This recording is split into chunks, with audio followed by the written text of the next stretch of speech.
I love the chase and the hunt, and I set the pace when I'm running. I always take what I want and I always give it 100. Don't need a bank, no I'm funded. Play the game like it's nothing. I'm always thankful for something. Don't take for granted, stay humble. Now wake up! It's time to look at the enemy. Look in the mirror if he is no friend to me. It's not working out, maybe it's the chemistry. It's time to break up so I can make a better me. Better believe in your mind, cause it's everything. You can mold, shape, find almost anything. All it takes is some time and some clarity to find your identity. It's mind over everything.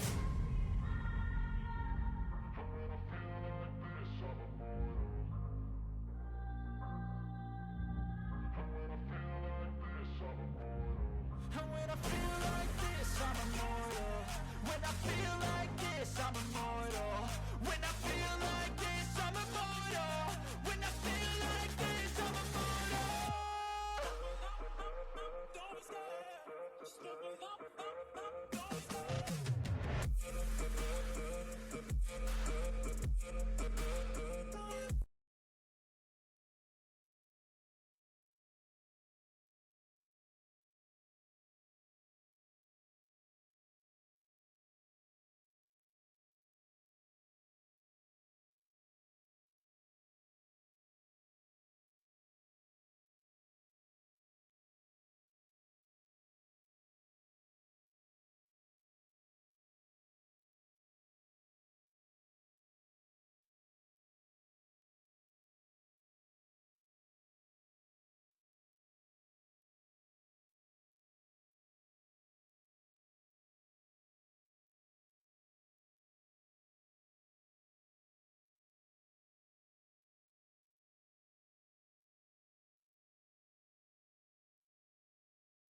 Bom dia a todos. Vamos dar início a mais uma sessão do nosso Congresso da ABDF de 2022.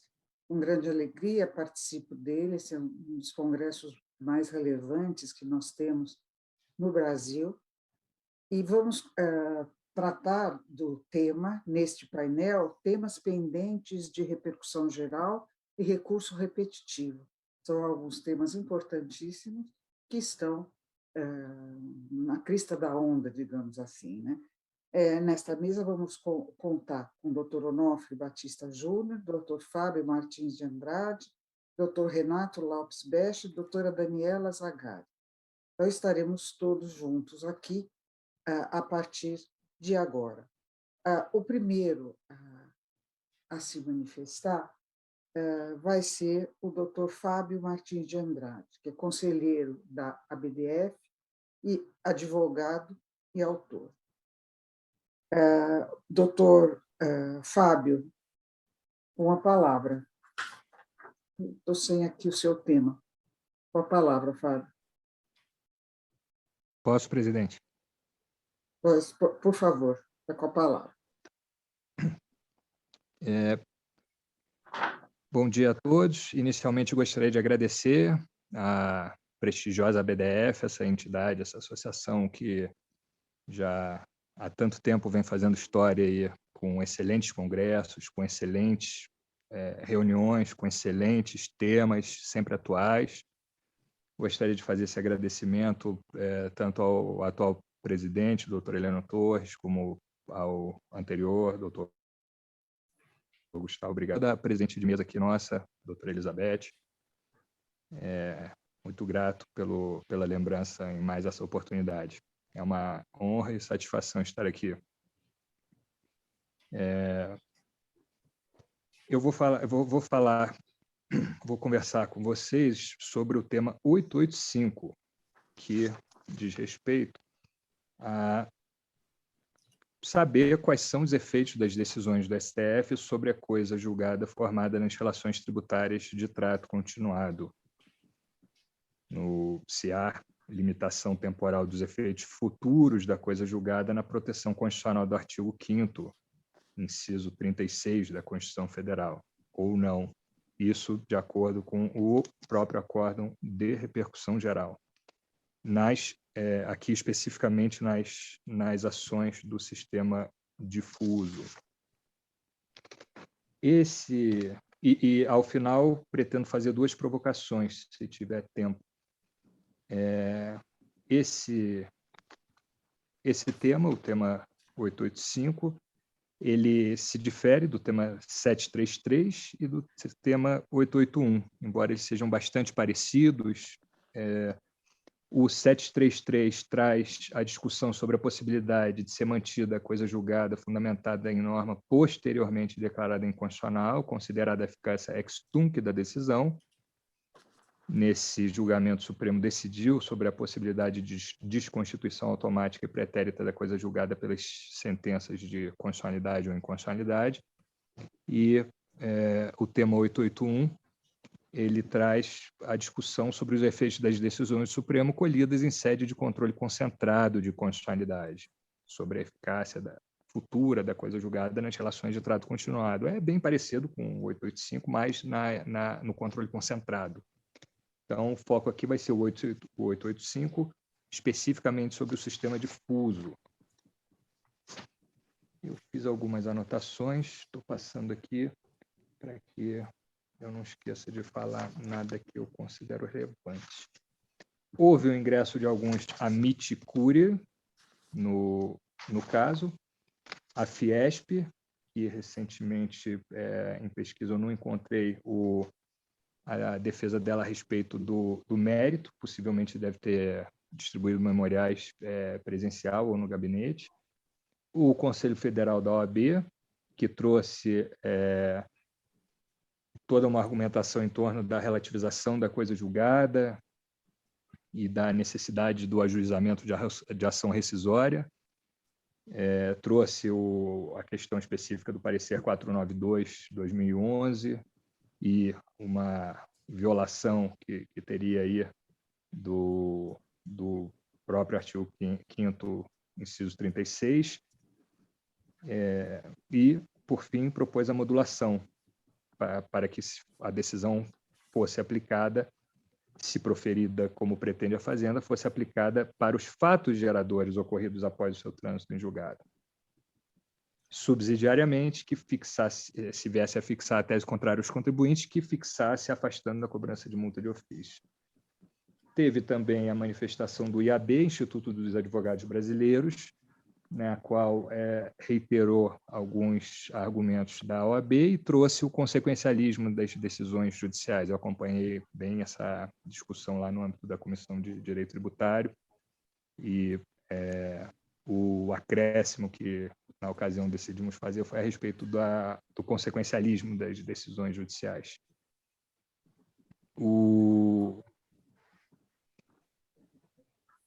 Houve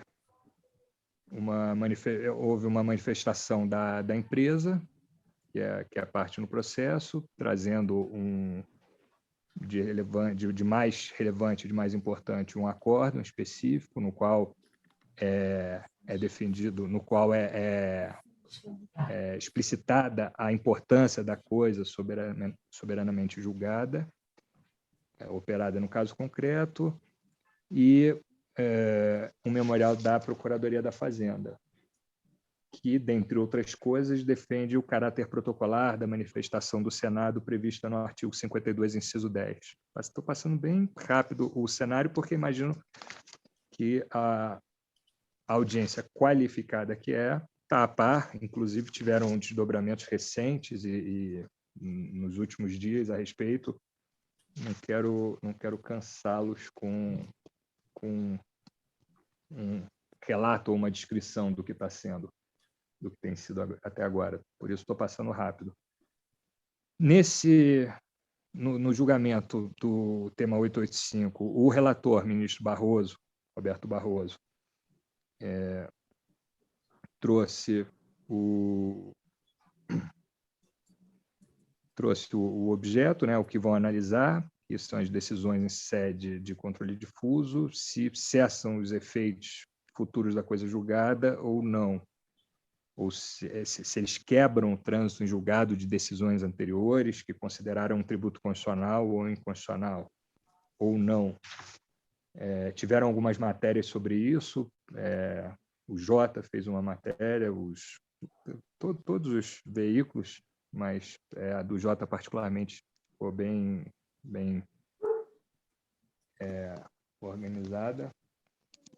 E ele propôs como tese, o relator ministro Barroso, propôs como tese o seguinte: 1.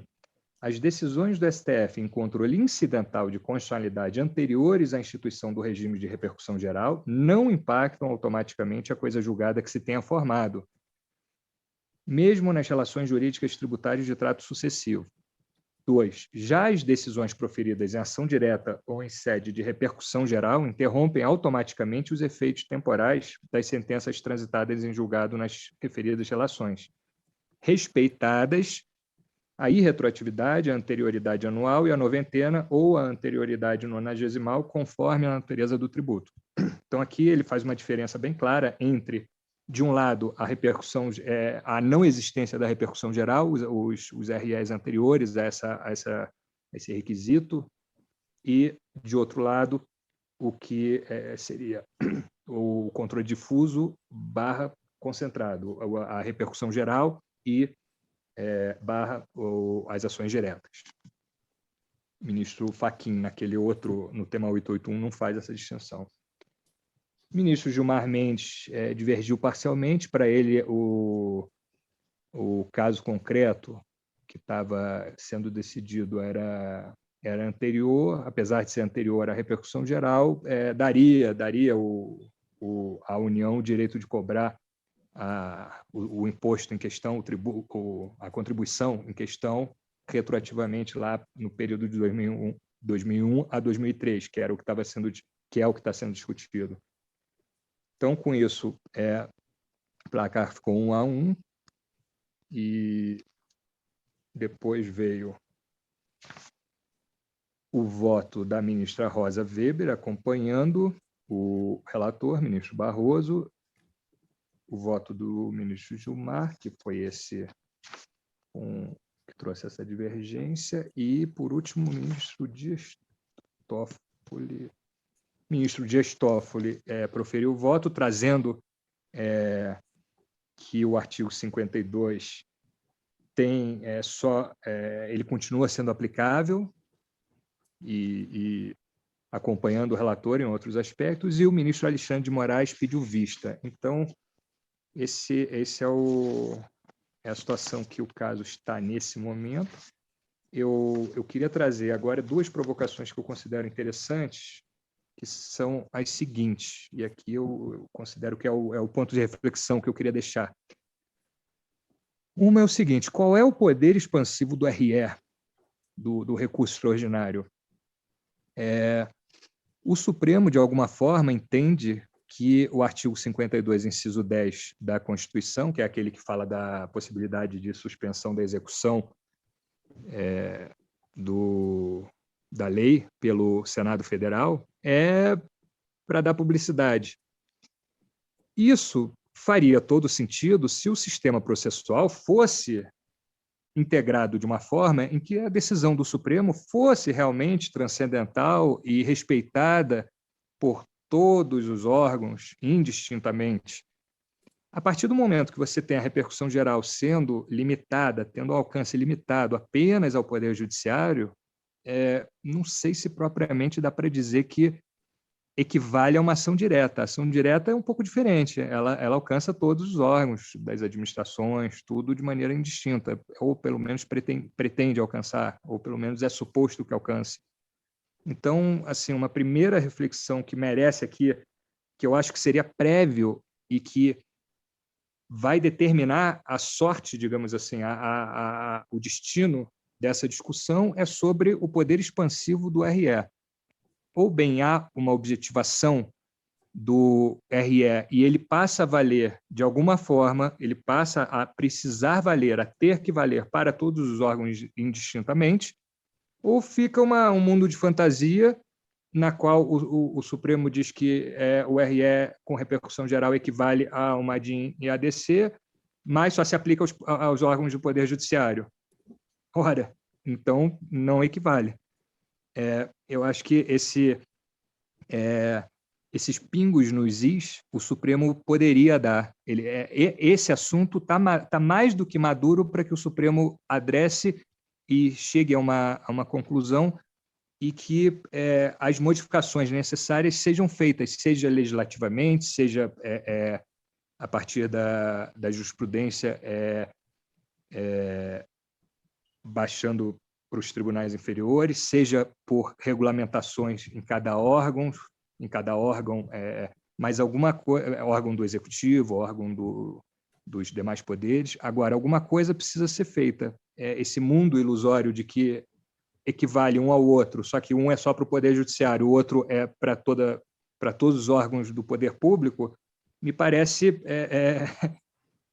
um pouco uma discussão vazia, porque você não consegue uma aplicação prática decente para isso. E a gente teve a prova cabal disso no RE do ICMS PIS/COFINS, que participamos lá atrás, no 574/706, no qual a decisão do Supremo simplesmente não foi respeitada pela Receita Federal, até o último minuto possível. Ainda hoje não é respeitada na sua totalidade. Desistiram daquela coisa do destacado, mas ficam questionando número, ficam questionando cálculo, ficam questionando isso, aquilo, para tentar postergar o tal rombo, argumento consequencialista, de cunho econômico, pragmático, ad terrorem, que vem embutido em qualquer e toda discussão tributária relevante no país.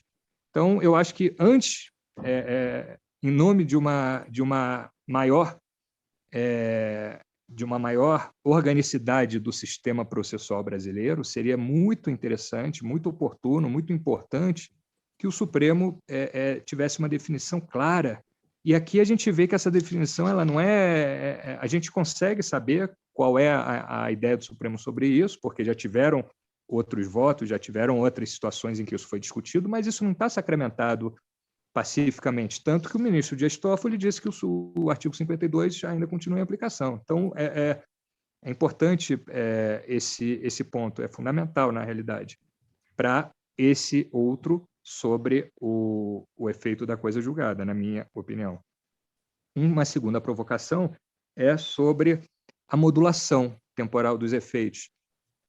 Quando eu fui estudar modulação lá atrás, na minha tese de doutorado, em 2008, o livro saiu em 2010, se eu não me engano, 2011, o que me impressionou naquela ocasião foi que existiam 3 decisões, basicamente, importantes em matéria tributária, as 3 contrárias ao contribuinte. E foi aquilo, na ocasião, que me motivou. Eu falei, se a gente está 100% perdendo aqui, assim, alguma coisa vai precisar acontecer, senão a gente vai ficar 100% por mais tempo. Então, vamos estudar, vamos tentar trazer balizas, vamos tentar fazer o papel da doutrina, vamos tentar fazer o papel da academia para colocar esse assunto em discussão e a gente conseguir, de alguma forma, balizar o que, se não tiver parâmetro, fica imbalizável, fica a critério do Supremo. O Supremo pode tudo, faz como quer, do jeito que quer, e ninguém pode dizer ou fazer nada.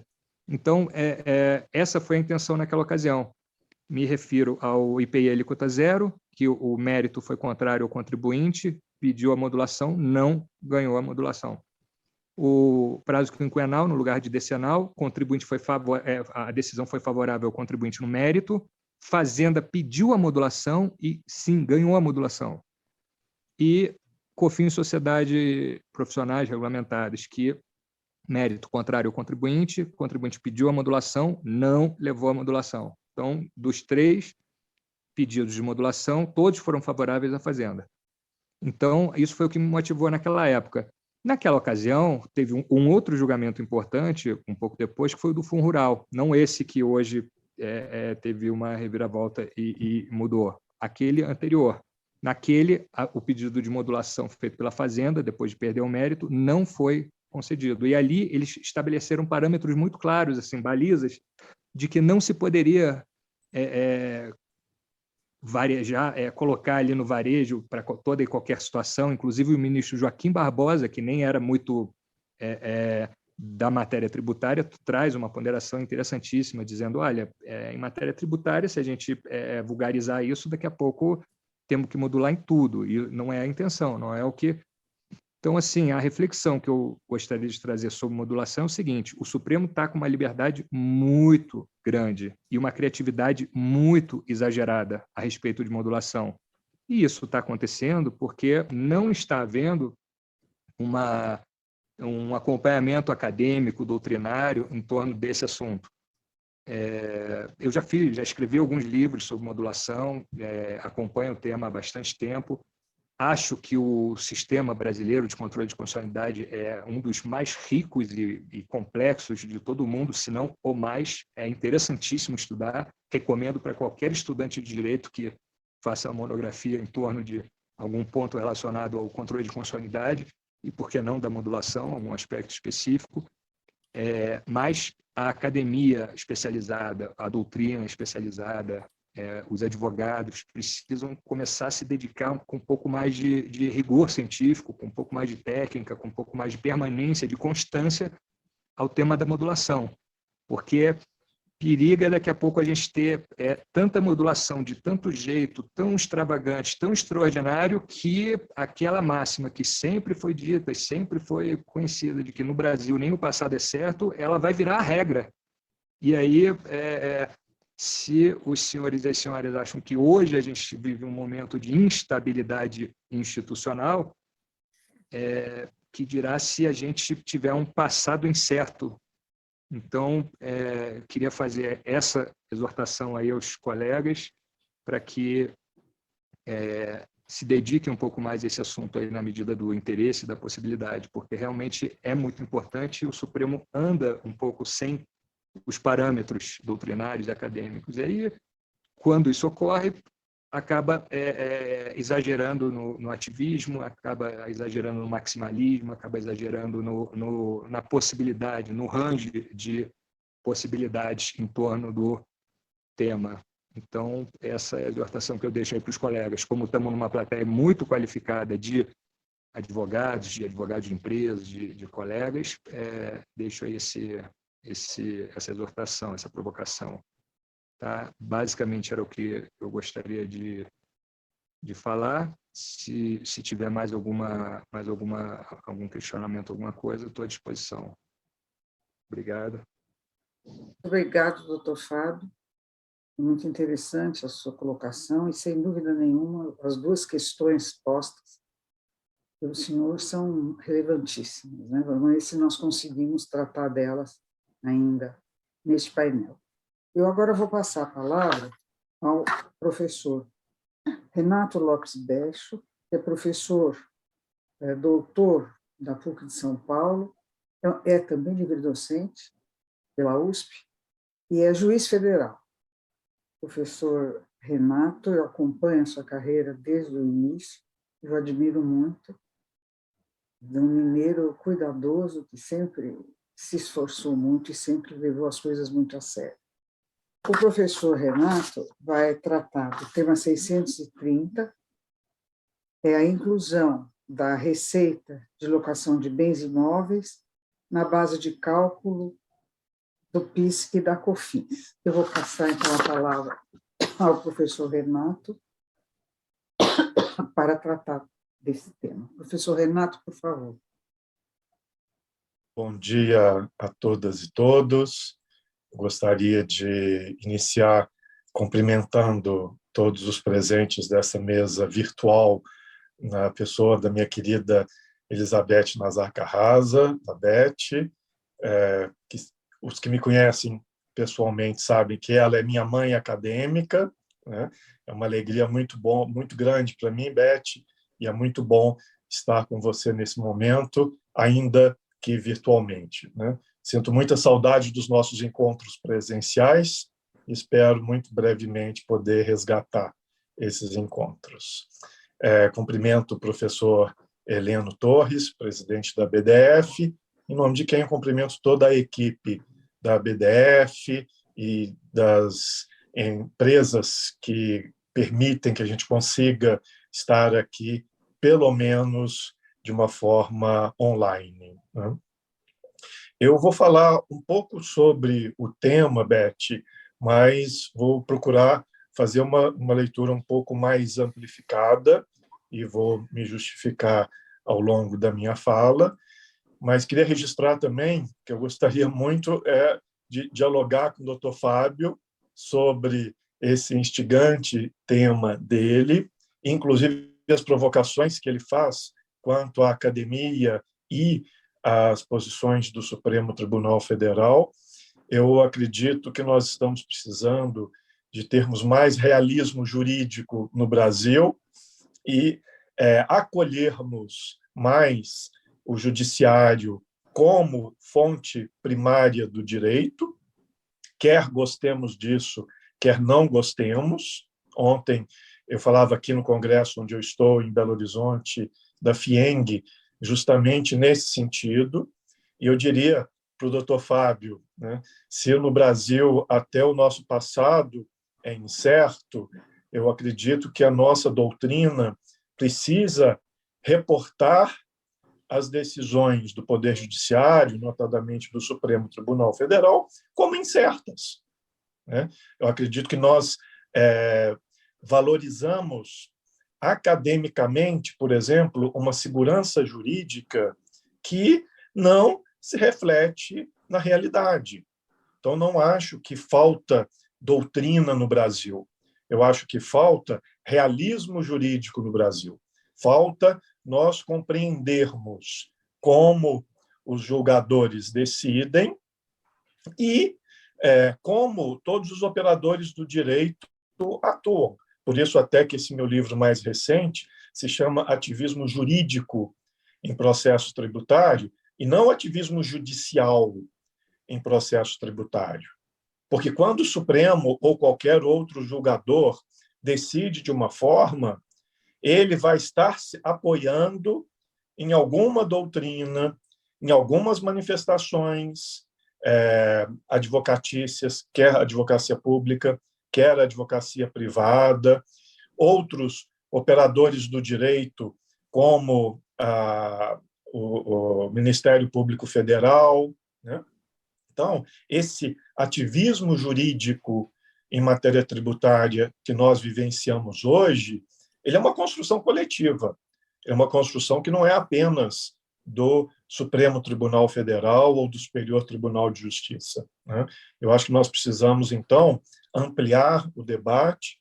Eu faço isso dando, digamos, uma continuidade à fala do professor Fábio.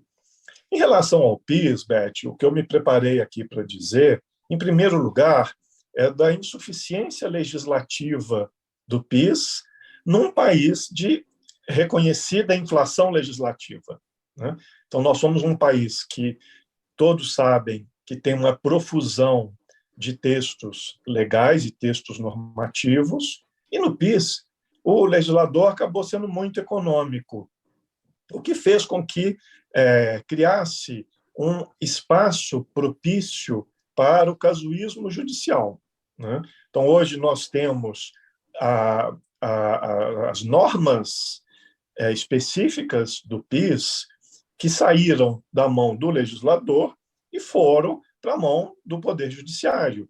Então, o próprio sistema foi construído, a própria legislação acabou sendo construída, no meu modo de ver, de uma forma a acentuar essa extrema litigiosidade que nós temos. Eu me recordo, ainda nesse sentido de uma fala mais geral, de uma proposta de reforma tributária, quando do governo Lula, e nós participamos do Conselho de Desenvolvimento Econômico e Social, representando a AJUF, a Associação dos Juízes Federais, em 2003, 2004, e especificamente a proposta que eu havia feito era de unificação do imposto de renda, da contribuição social sobre o lucro líquido, do PIS e do COFINS. O que eu ouvi de retorno por parte do Poder Executivo Federal? É que a alíquota ficaria muito alta. Então, olha o que nós fazemos com o nosso direito tributário. Para fingir que não se cobra muito, se cobra em vários tributos. E aí nós temos conflitos relacionados ao imposto de renda, outros muito próximos, mas, por exemplo, nessa época existia uma execução fiscal, se uma empresa era autuada, tinha uma execução fiscal para imposto de renda, uma execução fiscal para contribuição social sobre o lucro líquido, uma execução fiscal sobre PIS, uma execução fiscal sobre COFINS, né? E o que, na verdade, acabava acontecendo, né? O juiz que tinha a ação do imposto de renda acabava tendo que decidir primeiro, porque essa decisão ia repercutir em todos os outros processos. E, naquela época, eu tinha tido uma experiência relacionada ao PIS, que julguei de uma forma, e quando chegou o imposto de renda, eu acabei julgando também, mas em outra vara, e o meu oficial de gabinete brilhante, à época, é que me alertou que eu já havia decidido o PIS e decidi contrariamente ao do imposto de renda numa outra vara onde eu estava substituindo, né? Então, esse sistema caótico é que nós precisamos de superar, né? E ontem, eu aqui nesse congresso da FIENG, ouvindo o professor da UFMG, Walter Lobato, ele indicou como precisamos fazer uma reforma tributária conectada com o direito financeiro, e logo me lembrei que essa associação que nós estamos agora é a Brasileira de Direito Financeiro,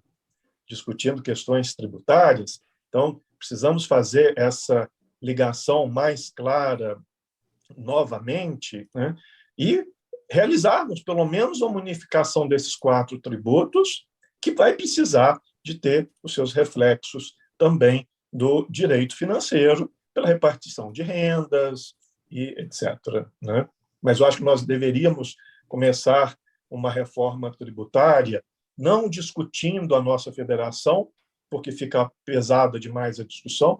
Teremos que aguardar o dia que, se eventualmente tivermos uma liderança nacional para fazer uma reforma tributária, né, que nós não temos essa previsão num futuro, não está no horizonte um líder nacional em condições de fazer uma reforma tributária que impacte no Pacto Federativo, mas aí nós poderíamos fazer pelo menos pequenas reformas verdadeiras, como essa que eu proponho. Enfim, quanto ao tema 630 do Supremo, né, já indicado pela professora Elizabeth, o que eu analisei aqui é que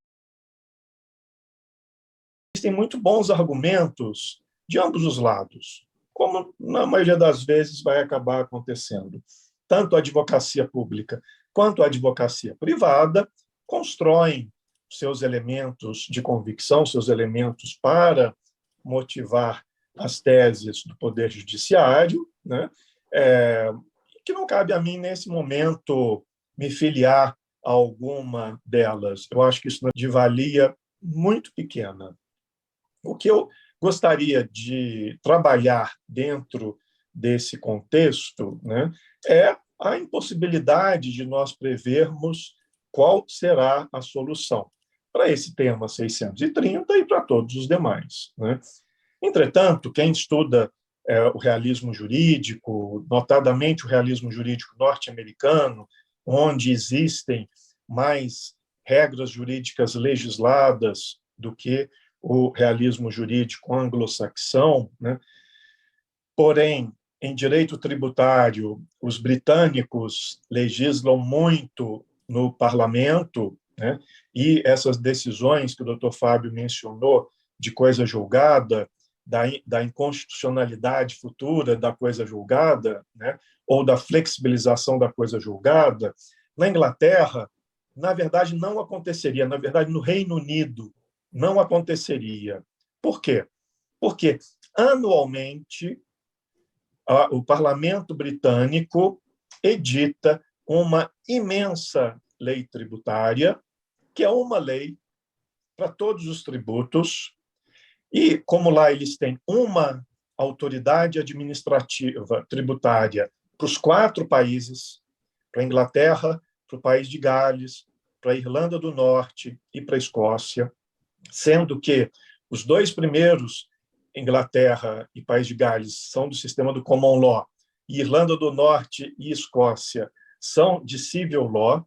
Vejam, eles têm uma autoridade tributária no país inteiro, que é responsável pela arrecadação de todos os tributos desses 4 países. Né? E, anualmente, o parlamento edita uma nova lei tributária, no mais das vezes, repetindo os mesmos textos legais do ano anterior. E aí, o que aconteceria nesse sistema com uma coisa julgada num determinado momento, que no futuro foi declarada inconstitucional pelo judiciário num determinado momento, mas no futuro é declarada constitucional pela atual Suprema Corte do Reino Unido. Como anualmente os tributos são criados e eles então são extintos após 365 dias, né? Esse problema da coisa julgada pretérita não afetaria a decisão da Suprema Corte futura. Por quê? Porque aquela coisa julgada valeria apenas para aquele determinado ano.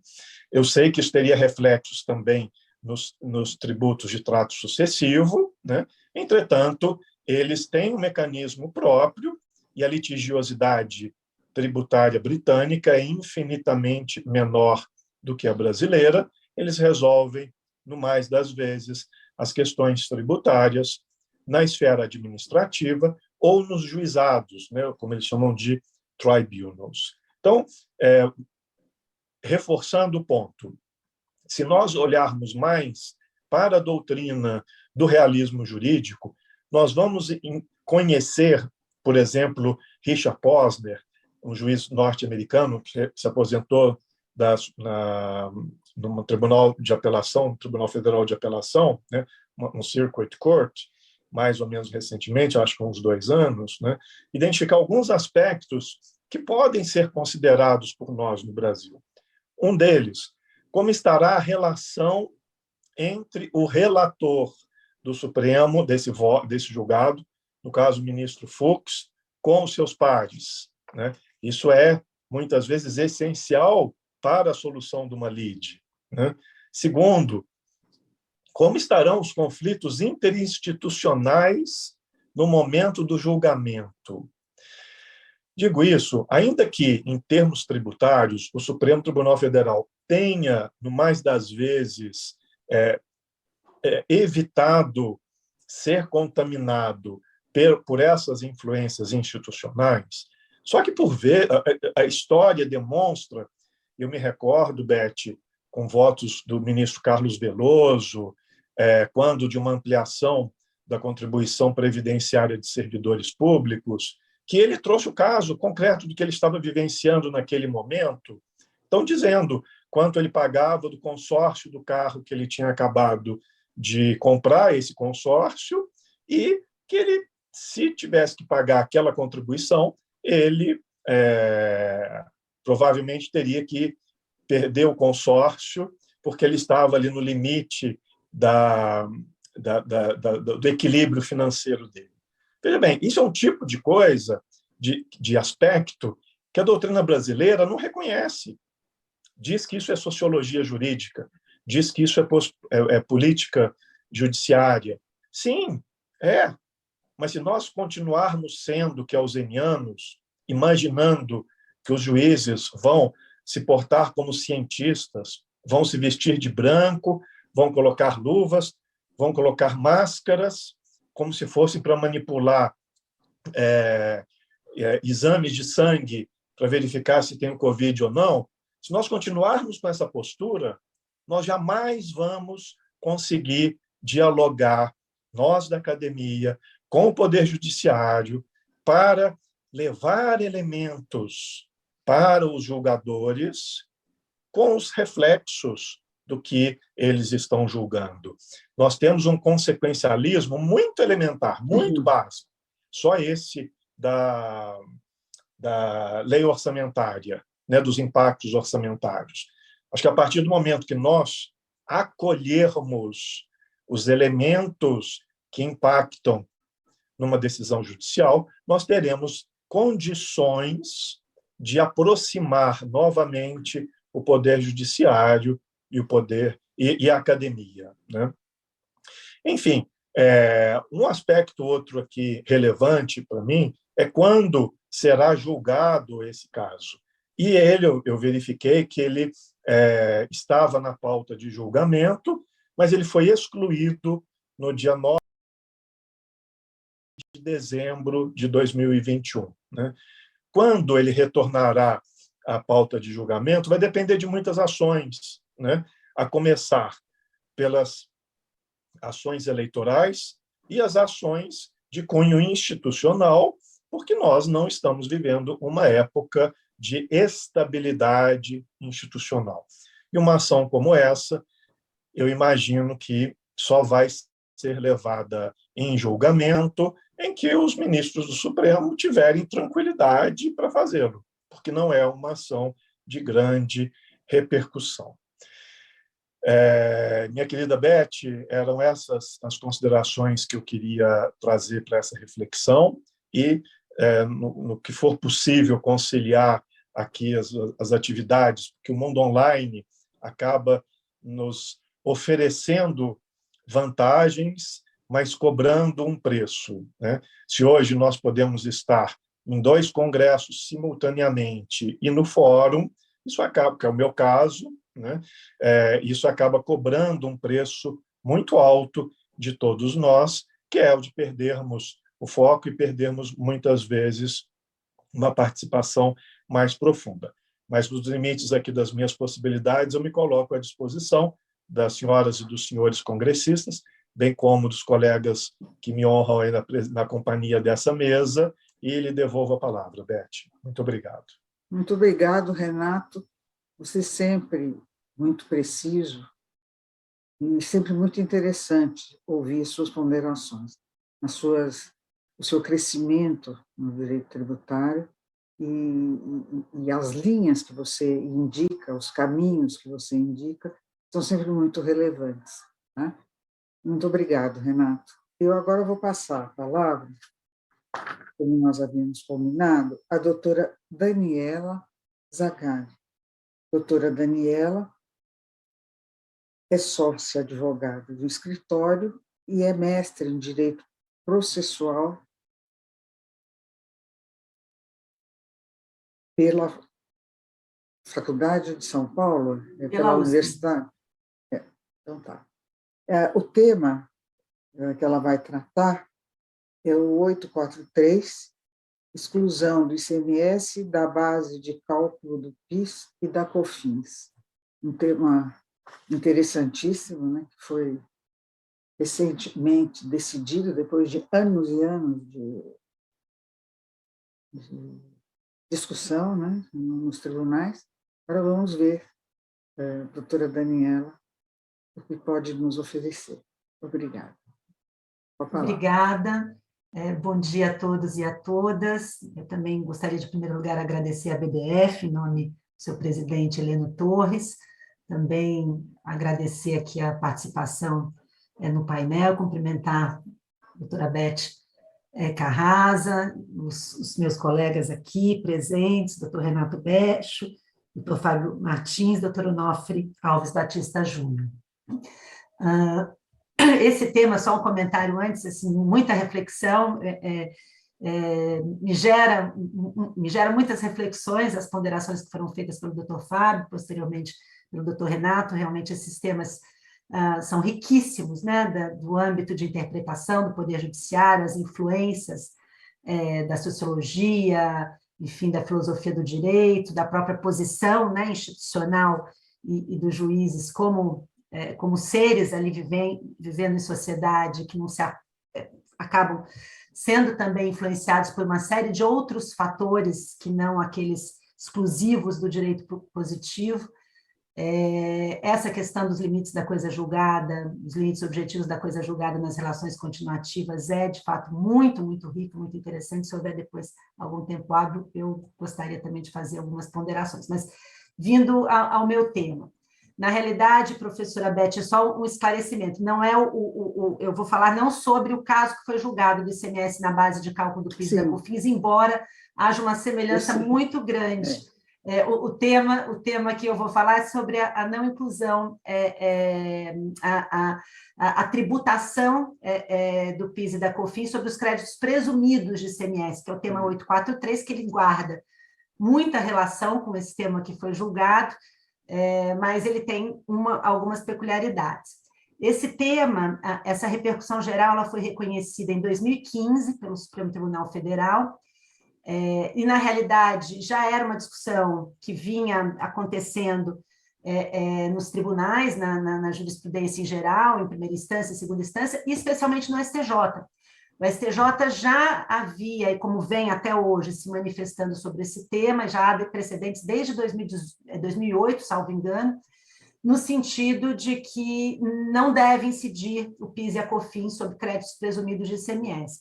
Basicamente, isso é uma posição das duas turmas do STJ, não, pelo meu conhecimento, não existe mesmo julgamento sobre regime de repetitivos, nem embargo de divergência, mas é uma posição que nem gerou uma situação que criasse embargo de divergência, justamente porque tanto a primeira turma quanto a segunda turma têm um entendimento nesse sentido da não incidência do PIS e da COFINS sobre os créditos presumidos. E, basicamente, a base o fundamento desse entendimento no sentido de que esse crédito presumido não representa nenhum signo de riqueza, não é receita por ser uma espécie de ressarcimento, redução de tributo devido, e recentemente até algumas decisões do STJ em relação a esse tema têm acrescentado um outro fundamento, que é um fundamento que vem sendo aplicado pelo próprio STJ em relação a não tributação dos créditos presumidos pelo IRPJ e pela CSL.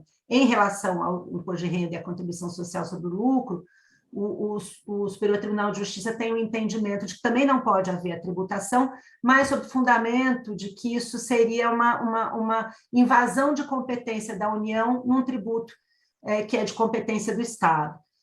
E esse fundamento também vem sendo aplicado adicionalmente em algumas decisões para o PIS e a COFINS, porque o racional é o mesmo, embora para o PIS e a COFINS haja esse fundamento adicional, que é o principal, no sentido de não configurar receita por ser uma espécie de ressarcimento, de redução de tributo, que é a natureza do crédito presumido de ICMS como incentivo fiscal. Tudo bem. Esse assunto chegou, como eu mencionei, ao Supremo Tribunal Federal, e a repercussão geral ela foi reconhecida em 2015. O julgamento teve início agora, salvo engano, em fins de abril de 2021, sob a sistemática de julgamento virtual. O ministro relator, então relator, o ministro Marco Aurélio, proferiu um voto favorável à não incidência do PIS e da COFINS sobre os créditos presumidos, e basicamente o que ele disse no seu voto foi que ele primeiro fez a referência a esse caso, o tema 69, o caso do ICMS na base de cálculo do PIS e da COFINS, dizendo, olha, a ratio decidendi aqui é a mesma, porque isso não é signo representativo de receita, não representa acréscimo patrimonial, na verdade, é uma renúncia fiscal. Citou também uma renúncia fiscal do Estado, então não há nenhuma justificativa constitucional para a incidência do PIS e da COFINS. Ele citou também um precedente do próprio Supremo Tribunal Federal, que foi o recurso extraordinário que foi submetido à repercussão geral 606-107, de relatoria da ministra Rosa Weber, que foi julgado em 2013. Nesse julgamento, o Supremo Tribunal Federal entendeu pela não incidência de PIS e da COFINS em relação a valores correspondentes a transferências a terceiros de créditos acumulados de ICMS, e também sob esse fundamento de que isso não representaria receita do contribuinte, seria um mero ingresso. O ministro Edson Fachin acompanhou o voto do relator, no sentido de que não há riqueza nova, foi no mesmo sentido, mas acrescentou ainda alguns elementos, trazendo aqui o histórico e a natureza jurídica das subvenções, para dizer que, com a Lei Complementar 160, esse tipo de subvenção, que era considerada subvenção para custeio, e não subvenção para investimento, sem contrapartidas, ele foi equiparado, as subvenções foram equiparadas, as subvenções de investimento e de custeio pela Lei Complementar 160. Então, o que ele disse no seu voto foi, olha, a legislação infraconstitucional se adequou à norma, à exigência, ao arquétipo constitucional, para entender que isso não poderia ser tributado. Então, ele citou, ele fez esse histórico legislativo, mas apenas a título ilustrativo, para, ao fim, também reconhecer que, do ponto de vista constitucional, essa tributação não seria admitida.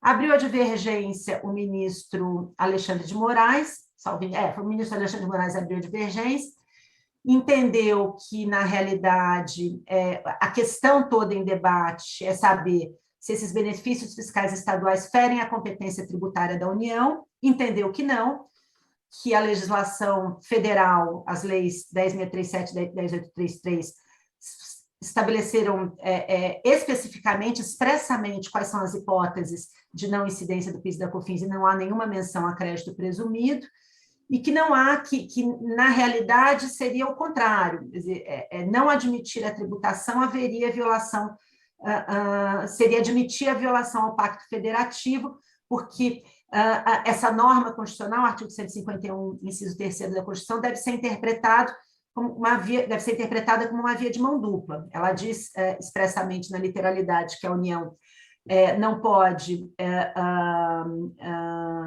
instituir isenções ou exclusões em relação a tributos de outros entes, mas o inverso também é verdadeiro. Os estados também não poderiam, segundo o ministro Alexandre de Moraes, também instituir esse tipo de isenção, e aqui haveria essa situação. Portanto, pelo seu voto, ele reconhece a legitimidade dessa tributação. Ele foi acompanhado pelo ministro Dias Toffoli, que buscou fazer uma distinção entre o precedente, entre o tema 69 e este tema do crédito presumido de ICMS, da não incidência do crédito presumido, da não incidência do PIS e COFINS sobre o crédito presumido de ICMS, para dizer que, naquele caso, no tema 69, o debate ele tinha uma conexão muito grande com o princípio da não cumulatividade. Então, aquilo que o ICMS foi considerado como não sendo receita própria do contribuinte, sim receita do Estado, e por essa razão se concluiu, naquela ocasião, que não poderia haver a tributação. Aqui, ele diz que a discussão é diferente, que se discute se trata de uma redução de custo ou despesa. Então, aí ele faz uma digressão sobre o conceito de faturamento, de receita, trata também da Lei Complementar 160, mas não conclui da mesma forma que o ministro Edson Fachin, porque entende que, na realidade, para haver essa equiparação, é preciso que sejam atendidas as condições da legislação, e entende também que aqui, nesse caso do crédito presumido, é uma hipótese de isenção que deve ser interpretada literalmente, e, portanto, não haveria nenhuma razão legítima a justificar essa inclusão, essa não tributação do PIS e da COFINS sobre os créditos presumidos de ICMS. Formou-se a maioria em favor da não tributação nesse julgamento virtual. Então, precisamente, nós tivemos aqui o voto, nós tivemos o posicionamento favorável ao contribuinte dos ministros Marco Aurélio, relator, como eu disse, Edson Fachin, Rosa Weber, Carmen Lúcia, Ricardo Lewandowski e Luiz Roberto Barroso. Então, 6 votos em favor do contribuinte e 5 votos contrários ao contribuinte, Alexandre de Moraes, Dias Toffoli, Gilmar Mendes, Nunes Marques e Luiz Fux. Contudo, antes que o julgamento fosse encerrado, embora todos os votos já tivessem sido colhidos, houve um pedido de destaque por parte do ministro Gilmar Mendes. Como nós sabemos, em julgamentos virtuais, quando há pedido de destaque, o julgamento vai recomeçar do zero. Todos os votos são desconsiderados. É claro que quem votou pode votar, e se não houver nenhuma razão para mudar o voto, pode votar normalmente, mas é um julgamento que é totalmente reiniciado. Isso causou muita surpresa na comunidade jurídica, porque uma coisa, com todo respeito aqui, uma coisa é haver um destaque no meio do julgamento, quando 1 ou 2 votos foram proferidos. Outra coisa é quando todos os ministros já haviam votado. Então, já havia sido formada uma maioria, o próprio ministro Gilmar Mendes já havia votado. Então, esse destaque chega-se até... É o caso de se entender se há legitimidade a essa interrupção, essa novação quase do julgamento, que já estava praticamente concluído com todos os votos colhidos. Não há ainda data nem previsão para novo julgamento. Esse novo julgamento, justamente pelo fato de ter havido destaque, por tudo vai recomeçar. O voto do ministro Marco Aurélio, já aposentado, como sabemos, não será computado, então serão computados os votos de todos os atuais ministros da Suprema Corte. E um comentário final sobre esse tema, minha percepção, esse tema ele é muito relacionado, concordo com o voto do ministro Marco Aurélio, com o voto do ministro Edson Fachin, no sentido de que esse tema é estreitamente relacionado com o tema 69, no sentido de que isso não, esse crédito presumido não constitui receita nova, signo de riqueza, sinal de observância da capacidade contributiva, mas o que nós temos visto ultimamente na prática o Supremo Tribunal Federal tem buscado fazer essa distinção, né, o distinguishing, entre o tema 69 e diversos temas correlatos. Foi assim em relação ao ICMS, a incidência do ICMS e do ISS na CPRB, foi assim também, existe um outro tema também, que há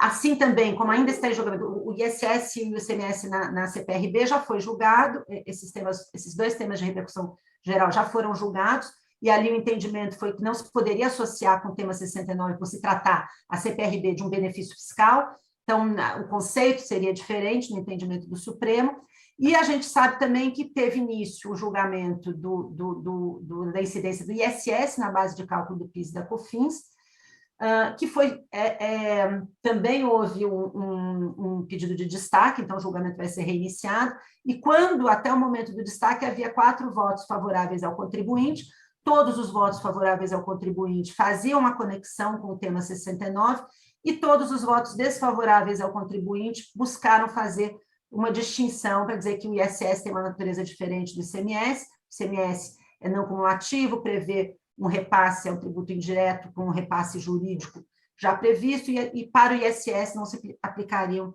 as mesmas regras. Então, esses 4 votos desfavoráveis foram no sentido de admitir a tributação. E, enfim, essa é a situação atual, acho que, pensando aqui no tema desse congresso, especialmente quando falamos em segurança jurídica, eu levantaria 2 pontos aqui, né? Primeiro é uma espécie até de conflito de competência, né? entre o Superior Tribunal de Justiça e o Supremo Tribunal Federal, porque nós temos visto tantos temas que vêm sendo julgados simultaneamente, muitas vezes de forma diversa, pelas duas cortes, ou que vem a ser julgado, já existe uma jurisprudência, uma jurisprudência pacificada do Superior Tribunal de Justiça, e o Supremo Tribunal Federal vem a rever, enfim, é uma consequência, pode ser a vida como uma consequência do sistema, mas é um ponto de bastante atenção, porque isso pode gerar muita insegurança jurídica. E a outra questão é a que eu havia mencionado, sobre essa questão do destaque, né? Um destaque feito para que o julgamento seja reiniciado depois de praticamente encerrado e colhidos todos os votos. Indagar até que ponto esse tipo de destaque é legítimo numa situação como essa. Eu agradeço e fico aqui à disposição e devolvo a palavra da senhora, doutora Beth. Muito obrigada, doutora Daniela. Sua exposição foi brilhante. Parabéns. E concordo que o destaque teria que ser revisto, né? Pelo menos nessas situações. Acho que é isso mesmo. Agora nós vamos passar a palavra ao doutor Onofre Batista Júnior, que é professor de Direito Tributário da graduação e pós-graduação em Direito da Universidade Federal de Minas Gerais. E é professor associado e tem pós-graduação pela Universidade de Lisboa e doutor em Direito no estado de Minas Gerais. Bom, o professor Onofre vai tratar do tema 554, fixação da alíquota do SAT pelo Conselho Nacional de Previdência Social. Com a palavra, doutor Onofre. Está sem som, doutor Onofre. Muito obrigado, professora Beth, pela palavra, muito obrigado aos colegas de mesa, meu amigo professor Heleno, a toda a BDF pela oportunidade de aqui estar com vocês, é um grande prazer sempre. O tema que me cabe, o tema 554, a fixação de alíquota do SAT pelo Conselho Nacional de Previdência Social, eu reputo um tema interessantíssimo, né? O SAT, que foi posteriormente substituído pelo RAT, né? Ele tem um funcionamento um tanto quanto diferente, né? A Lei 10.666 de 2003, no artigo 10, ela coloca as alíquotas básicas, não é? Que variam de 1% a 3%, é 1%, 2%, 3% quando o risco é maior, não é? Conforme o risco da atividade principal da empresa, e ela cria, não é? A possibilidade também de uma multiplicação pelo fator acidentário de prevenção, o FAP, que é um multiplicador dessa alíquota que vem fixada na lei, não é? Que pode, pelo FAP, partir a alíquota pela metade ou multiplicá-la por 2, conforme o desempenho da empresa, o índice de frequência, gravidade, custos de eventos acidentários. Ela tem, então, uma alíquota específica, não é? Que acaba majorando a incidência, pode dobrar a incidência, jogar a alíquota final em concreto para 6%, né? Ou pode jogá-la para 0,5%.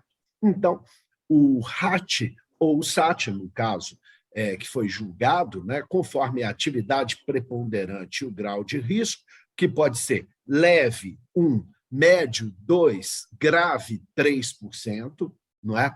Pode ser multiplicado por esse FAP, não é?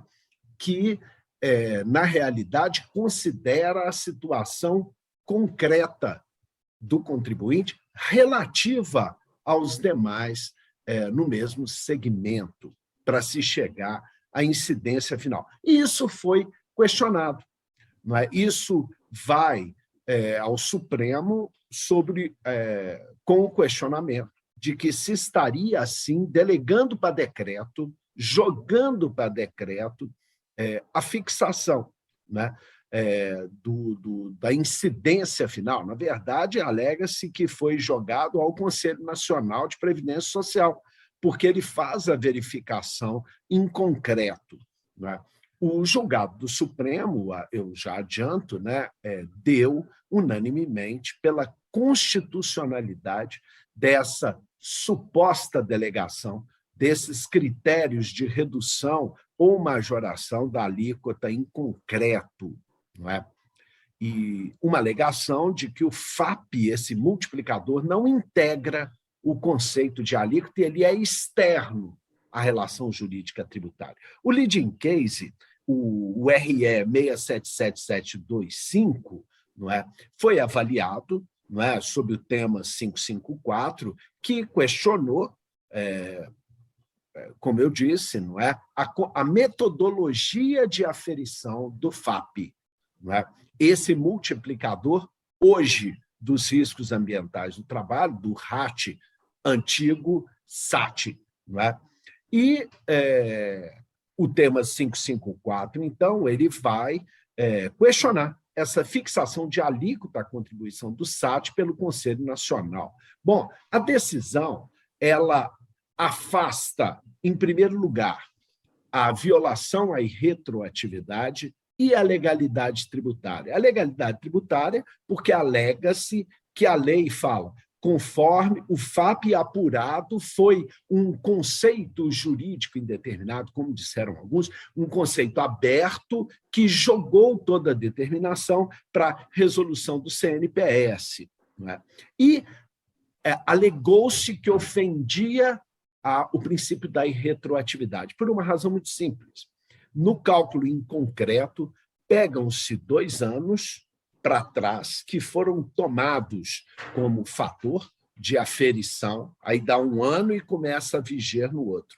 Quando ela começou, ela jogou 2 anos para trás como período de apuração, a base para a apuração do que acontecia. E se dizia, então, que havia ofendido, além da moralidade, porque não havia uma demonstração, a irretroatividade, além da legalidade. Bom, nós tivemos um precedente no julgamento dessas questões, que é o RE 343446 de Santa Catarina, em 2003, relatado pelo ministro Carlos Mário Veloso.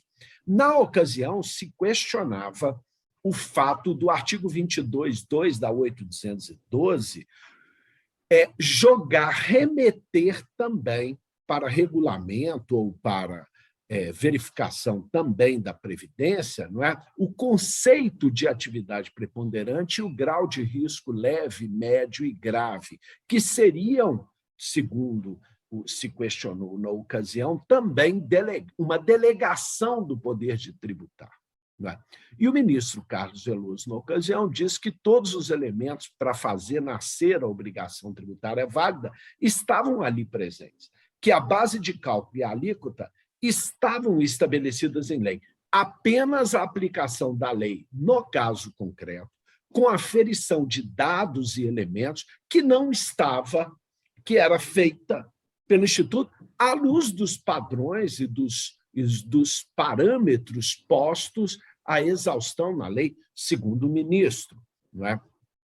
Bom, o ministro Fux, portanto, no julgamento do lead case do tema 554, né, ele fala que houve uma delegação legislativa imprópria, que trata-se de conceitos indeterminados de natureza técnica e que a função do regulamento, nesse caso, seria desprovida de discricionariedade, mas seria um mero juízo técnico e objetivo.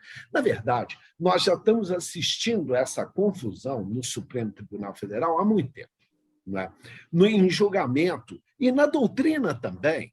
A doutrina já trouxe em diversos casos, né?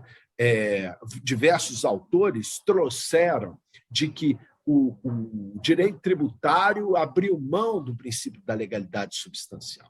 Não existe mais uma legalidade cerrada no direito tributário. Não existe, portanto, o princípio da tipicidade no direito tributário ou determinabilidade no direito tributário mais, mas a legalidade pode ser flexibilizada, o que é, a meu ver, um grande e completo absurdo, não é? O princípio da tipicidade, ele, na realidade, retrata, como o Bobbio mesmo fala, um critério Se você está numa zona típica, não tem analogia, não é? Você deve exaurir, e a solução é diametralmente oposta de quando você não está numa zona típica. É um critério, como ele fala, o critério da norma exclusiva. Não é? Você vai na análoga, aplica ou não aplica. Se estiver fora da tipicidade, aplica. Se estiver na zona típica, não aplica. Analogia. Portanto, é um critério que não pode ser afastado quando nós temos zonas de desconfiança máxima, como temos no penal, no tributário. Então, não há de se flexibilizar nada, porque a tipicidade acaba dando um critério, a maneira do tudo ou nada, ou vale o análogo ou não vale o análogo. Não existe esse posicionamento de flexibilização de legalidade, e muito menos, como parte da doutrina já vem entendendo, que é necessário tão somente uma legalidade suficiente, não é? Que superou o dogma da tipicidade fechada. Essas são observações, a meu ver, com todas as vênias, atécnicas. Da mesma forma que são atécnicas, posicionamentos como nós vimos no RE 1043-303 do tema 939, quando o relator fala é constitucional a flexibilização da legalidade tributária, quando tratou que era possível reduzir e restabelecer alíquotas do PIS/COFINS incidentes sobre receita financeira no regime não cumulativo. Ora, isso não existe, essa flexibilização. Talvez o grande problema, não é como entender a questão. O que há na realidade, e isso não há como, são juízos técnicos, como o ministro Fux parece que colocou de forma acertada. A discricionariedade técnica, que não é nenhuma margem de valoração política, não é nenhum juízo de conveniência e oportunidade, mas tão somente uma passagem para a técnica, sem margem de discricionariedade, sem haver nenhuma abertura para juízo político do aplicador. É uma remissão aos critérios da técnica, que parece ocorrer no caso, na hora que diz o seguinte: precisamos apurar conforme os índices, à luz dos critérios técnicos a serem impostos pela Previdência. O que me parece, nesse caso, ser razoável. Me parece ser razoável e incontestável. Não se trata de flexibilização, mas de uma remissão a critérios técnicos que parece que não há como negar.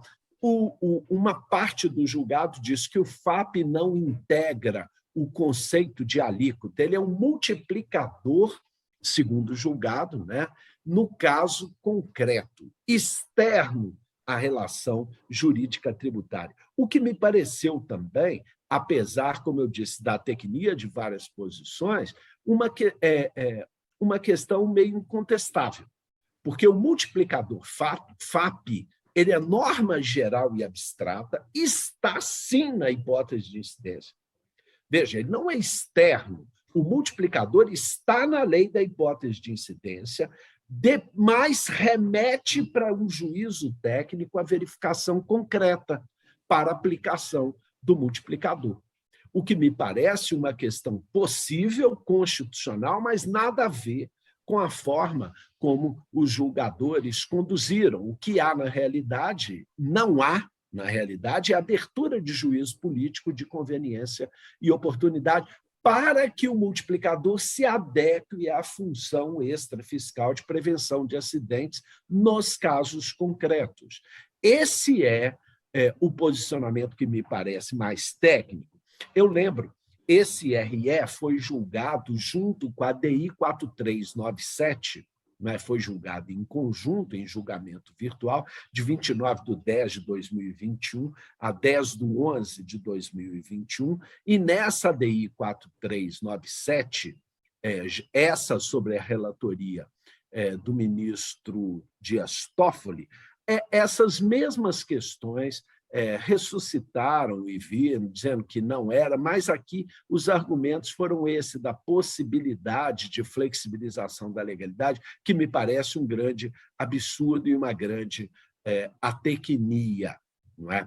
Bom, alguns comentários finais eu falo, é o seguinte: talvez os problemas do FAP não estejam muito aí, não. por onde se foi. É possível que a norma traga abertura a esse juízo técnico e não político? Me parece que sim, é a única forma de dar concretude à função extrafiscal. Quanto a isso, eu não vejo maiores problemas. Também é sabido que o FAP acaba sendo muito sensível e de extrema relevância, não é? Porque ele pode dobrar, jogar a alíquota de 3 para 6, uma alíquota incide sobre o conjunto da folha. Não é? E imagine, por 26 competências, né? 24 meses, 13º de 2 anos. Aí. Então, 26 competências, valendo por 2 anos, ele pode alterar. Os problemas que vêm acontecendo são de outra natureza. Por exemplo, tem a ver com o nexo técnico epidemiológico previdenciário, NETEP, não é?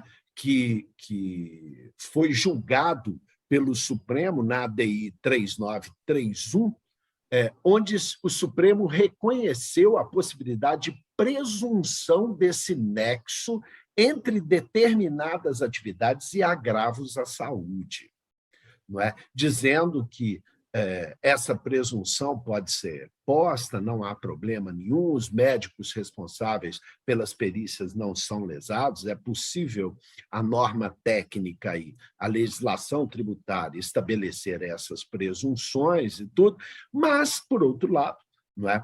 Admite-se prova em sentido contrário. E vejam bem, não é? Essa presunção pode ser iludida, caso se mostre, se demonstre, não é, que não há nexo entre o trabalho, né, e o agravo ao qual o empregado foi acometido. Com isso, o cálculo do FAP pode ser alterado. E aí o multiplicador que se aplica àquele estabelecimento pode ser alterado. Ou seja, é uma outra consideração que não a propriamente do julgado. E uma outra questão que hoje em dia vem sendo muito levantada tem a ver com a epidemia de coronavírus, porque a medida provisória 927 de 2020, que teve a sua vigência encerrada, né, ela falava no artigo 29 que a contaminação pelo coronavírus não seria doença ocupacional. Não é? A ADI, o Supremo, suspendeu esse artigo 29, dizendo que o empregado não conseguiria comprovar o nexo, portanto, jogou no colo do empregador a prova maldita de que ele deve comprovar que não há um nexo. Agora, imagine, em meio a uma pandemia, como o empregador faz essa prova. Né? Mesmo com a 8.213, a Lei 8.213, dizendo que doenças endêmicas, tudo bem que é endêmicas e não pandêmicas, né? Não podem ser consideradas doença do trabalho, por razões óbvias. Né? Porque está como se você, numa epidemia, numa endemia, numa pandemia, vai poder localizar. Obviamente, o que eu chamo a atenção nesses casos, porque o FAP pode impactar muito o pagamento, é que a verificação da Lex Artis ad hoc. As empresas precisam de provar e demonstrar que adotaram todas as medidas profiláticas, preventivas possíveis à luz da ciência para poder se desonerarem. Essa tese da Lex Artis ad hoc, ela é usada exatamente para afastar essas presunções e usualmente são aceitas pelo judiciário e precisam ser aceitas pelo judiciário. Enfim, professora Beth, é esse o breve panorama que queria eu fazer, agradecendo a palavra a mim passada, devolvendo à professora. Muito obrigada, doutor Onofre. Excelente exposição. Concordo com o senhor que a legalidade mais suave não é admissível mesmo. Eu acho que não há uma adequação à realidade do princípio da legalidade. Eu acho que nós não temos tempo para